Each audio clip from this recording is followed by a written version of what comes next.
Dacă te întrebai ce fac cu resturile din atelier, aici sunt doar câteva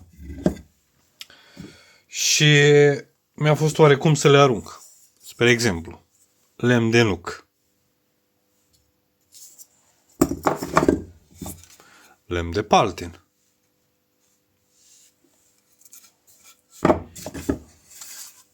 lemn de nuc din nou. Aici avem prun. Vedeți aici ce nuanțe are frumoase. Și aici avem iarăși nuc. Și eu nu le arunc, eu le pun deoparte că le găsesc o întrebuințare mai devreme sau mai târziu. Acum, ce vreau să facem în acest videoclip? Un obiect decorativ sau două, dacă o să ne iasă, pentru că avem oricum multe resturi. Și o să facem un obiect decorativ mai de lux, să zicem. Și anume, o să luăm spre exemplu aici această bucată și o să o desenăm, o să-i dăm o formă. Mai exact o să facem câteva pietre, doar că noi o să le facem din lemn. Nu vor fi pietre naturale. Ale noastre o să fie din lemn. Și o să le așezăm cumva să fie așa un stil mai zen. Adică ceva de genul acesta.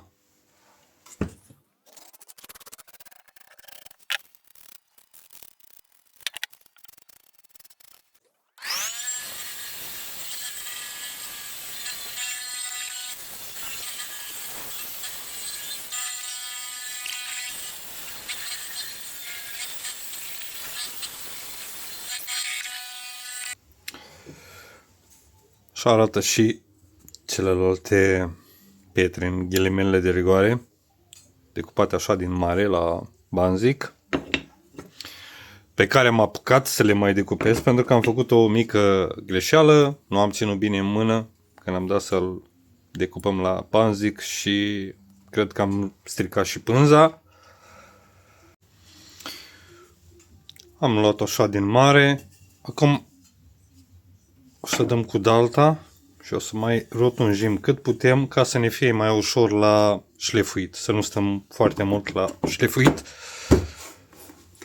Pentru că oricum avem de șlefuit o grămadă de piese.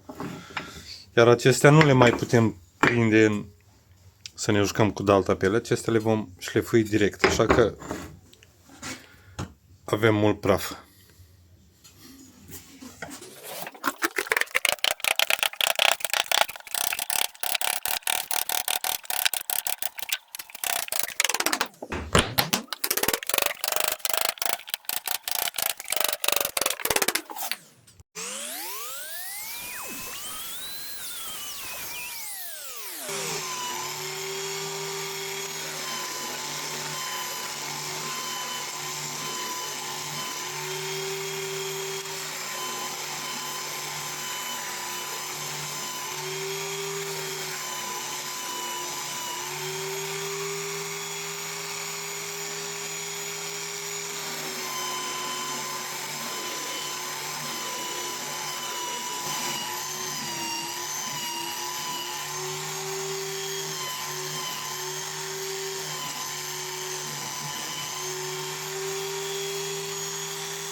Cam așa arată pietrele noastre după o zi de șlefuit. Deci o zi de șlefuit la astea toate. Am mai șlefuit și puțin din degete. Se mai întâmplă. Dar aici avem șlefuit până la 180. Să mai dăm cu 220 până la 320. Cred că o să fie ultima mână. Iese frumos, dar ne ia timp. Și am să vă arăt la câte mașini am șlefuit, pentru că nu reușeam doar la una singură. Aici avem paltenul. Deci este fantastic la fibră. Aici, o bucată de lemn de fag. Tot așa și ăsta atins.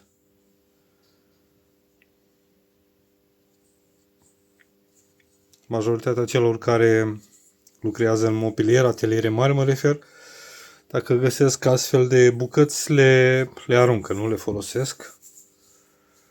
Dar sunt foarte, foarte, foarte frumoase. Și aici mai avem o bucată din lemn de nuc. Deci acesta ce colorit frumos are.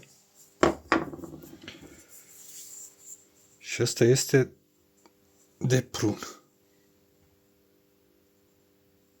Deci ai și cumva fibra asta exact ca și cum ar fi o piatră adevărată. Aici am început prima dată la mașina de șlefuit cu bandă și am luat-o cu granulație de 40, 60, 80. Și aici l-am luat așa din mare, după care am continuat la ăsta aici. Și aici la fel.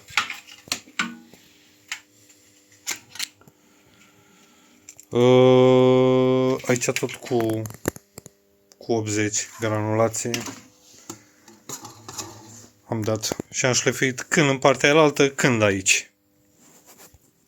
Și la final abia cu mașina de șlefuit.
Așa arată la final când sunt gata.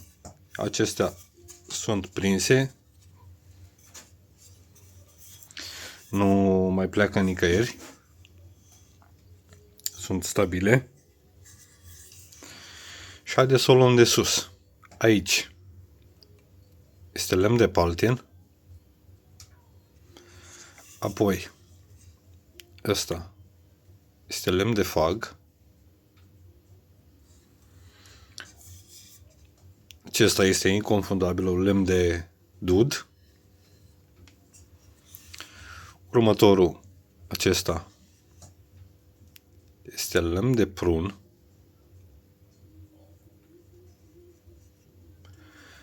Ăsta al de aici este nuc. Și cel mare de jos, baza noastră, sportul cum ar veni, este tot lemn de nuc. Și acum să ne jucăm puțin cu imaginația voastră. După cum vedeți, astea nu sunt prinse încă. Așa că lăsați-mi în comentariu în ce ordine ați pune voi aceste pietre. Adică avem nuc, paltin, dud, iarăși nuc și prun. În ce ordine le-ați spune voi? Lăsați-mi în comentarii și eu voi reveni cu un clip scurt, exact cum le montez după cum doriți voi. Cam asta a fost. Încă o dată sper să vă fie de ajutor și să utilizați toate resturile care vă rămân în atelier într-un sens bun, să spunem, nu să le aruncați pe foc, ci să faceți asemenea mici opere de artă. Cam asta a fost pentru astăzi. Până data viitoare, numai bine!